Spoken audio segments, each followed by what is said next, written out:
Namaskar and welcome to you all to this series of videos on Patanjali Yoga Sutras. We are in Samadhi Padha, Sutra 1.3. At the outset, let me offer my pranams to Adiyogi, then to Patanjali, and then to all the Gurus in the Guru Sishya Parampara. Sutra 1.3 says, Tada drashtuhu swarupeva sthanam. Tada drashtuhu swarupeva sthanam. Means, then the drashta or the sakshi or the witness abides in his own true nature. Sutra 1.2 told us that yoga means restraining, controlling and mastering the modifications and oscillations of the mind. Now this sutra tells when the mind is thus restrained, controlled and mastered, that is, when the yoga is so performed, when the mind is so controlled, drashta finds his own true form and abides in it. Patanjali is introducing to us a new person, drashta, the real witness of all the chitta vrittis, the sakshi. Drashta is a pure witness, an uncriticizing, unjudging witness who merely watches what the chitta does. He remains unaffected by what the chitta does so long as he remains as a drashta. Mind modifications are not his true form. His true form is realized when mind is controlled and when drashta remains as the watcher. This sutra tells us the process of mastering of the mind also indirectly. Remain a drashta, remain a pure witness, sakshi. Just watch. And thereby chitta itself gets restrained, controlled and mastered. The drashta need not himself do this task. When drashta remains a pure witness under his constant gaze, it automatically happens. Chitta will reform itself under the master's watchful gaze. The drashta can only witness. It is the only weapon in his hand. He can only witness, but it is a most potent weapon. Chitta bows down before this constant gaze of the drashta.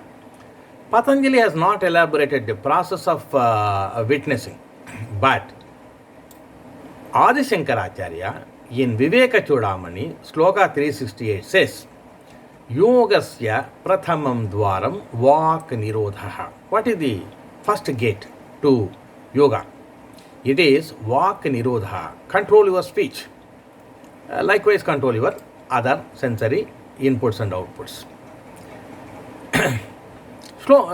Actually, speech is the most potent and active sensory output always. So, therefore, that is stated first. In Sloka 370, Adi Shankaracharya further says, speech must be dissolved into the chitta. Put it inside your chitta. Don't allow it to come outside. Chitta must be dissolved into the buddhi. Chitta is a volatile one. Put it under the control of the advisor, buddhi. Buddhi must be dissolved into the sakshi or the witness, that is drashta. Then the drashta must be dissolved into the universal self. This is the process of mind control in respect of speech. It is same for other inputs and outputs, other sensory inputs. Sadhaka need not therefore bother much about the drashta or true self, whom he is not experiencing at the first stage. But he must start the watching process. When drashta watches, he must not analyze, judge and criticize. He will not. But initially the watching will be done by chitta, buddhi, ahankara or asmita, which together are called, all of them put together are called antahkarana, which is the inner instrument of the drashta.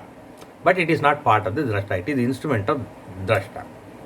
So, in order to purify the act of speech, you must not judge, criticize or correct. That is drashta.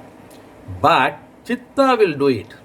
When drashta is watching, chitta and five senses will watch themselves and correct themselves. It is often said, if you want to criticize anyone, criticize yourself first and foremost. It is a self-correction process. So it is especially true for talking.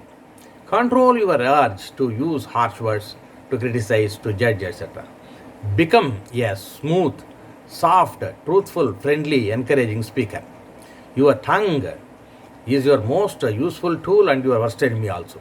Your words can please others, your words can hurt others. You must make the choice. The choice is made in awareness.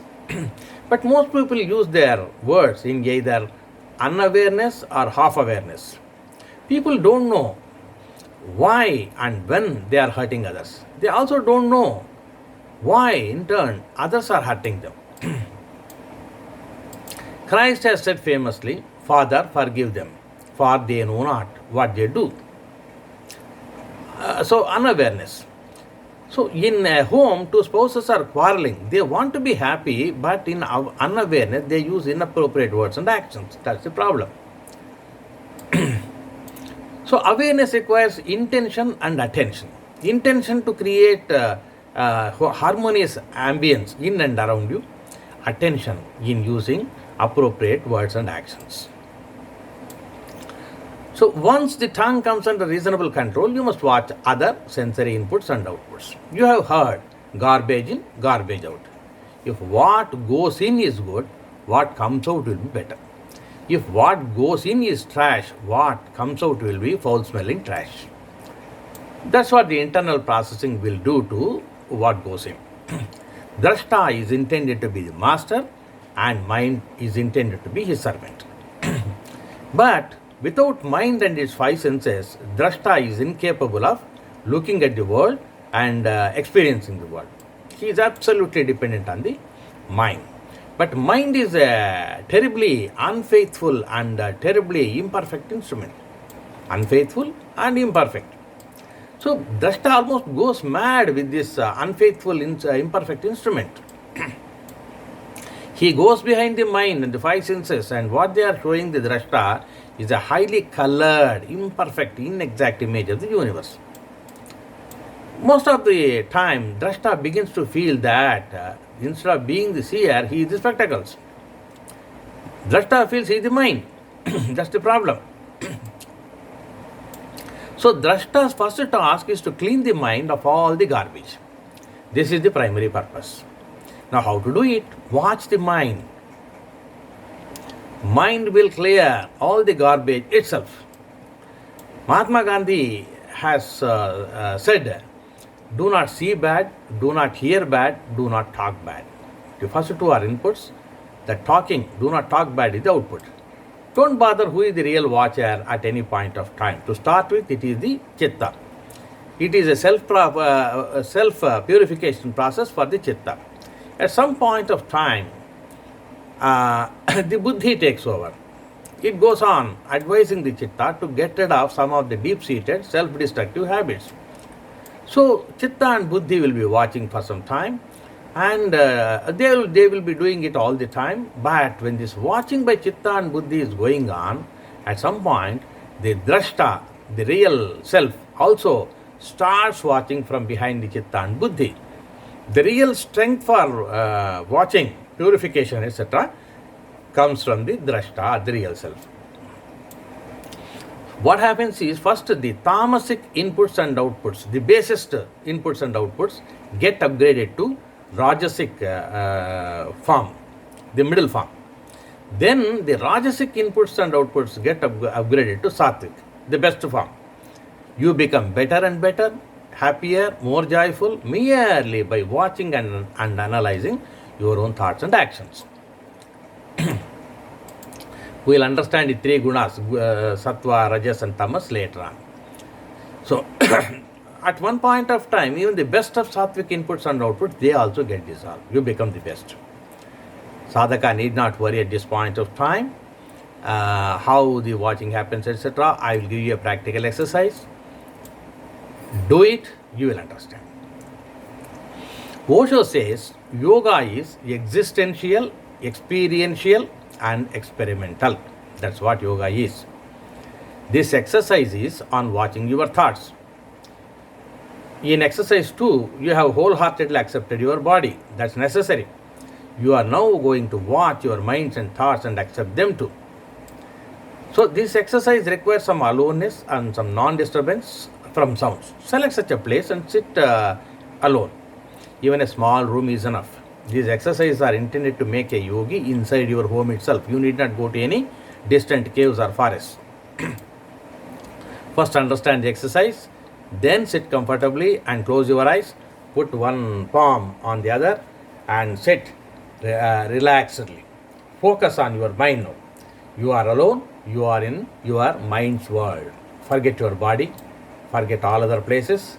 Only you exist here, only this moment exists for you. With closed eyes, watch your thoughts now. Do not go on approving and disapproving your thoughts. There are no good thoughts, there are no bad thoughts. Don't criticize or judge your thoughts. Don't try to create new thoughts by your effort. When fresh thoughts come to your mind, become aware of them, watch them. Do not go behind any thoughts. Do not go behind any thoughts. But your mind will take you behind them. Then come back quickly and again start watching. Watching is most important, not going behind the thoughts. Do not regret or curse yourself for any failures. There are no failures. Do not feel elated. Do not praise yourself for any successes. There are no successes. It is you who is doing everything. Do not think of achieving any goal by watching. Watching itself is the process. Watching itself is the goal. Stay relaxed. Do not stress. Do not worry. It's a game between you and your mind and thoughts. In this game, there is no winning, there is no losing. Try to do this for 5 to 10 minutes. Repeat this whenever and wherever possible. Try to do this on every day. At the end of every exercise, slowly repeat, Om Shri Gurubhyo Namaha. Om Shri Gurubhyo Namaha. Om Shri Gurubhyo Namaha. Then open your eyes and feel relaxed. The concept may be looking confusing to you if you only read this or listen to this without practicing. But once you start practicing, it becomes very clear. You will be able to watch. This exercise is intended to make you confident that you can watch. But you become a good watcher only after a number of times you do it. Do this watching. Don't bother about success and failure. Don't bother about results. Do this just. So what happens when the watching happens? First you will understand the working of your mind. How the restraining happens, that you will understand. Slowly you become an expert watcher. You don't feel elated. Don't feel a failure. Both are not required. You will become very good. I wish you a great yoga session. Do not forget to subscribe to this channel. This channel can change your life. Please make your friends to subscribe also. Please press the bell symbol to get the notifications. Thank you.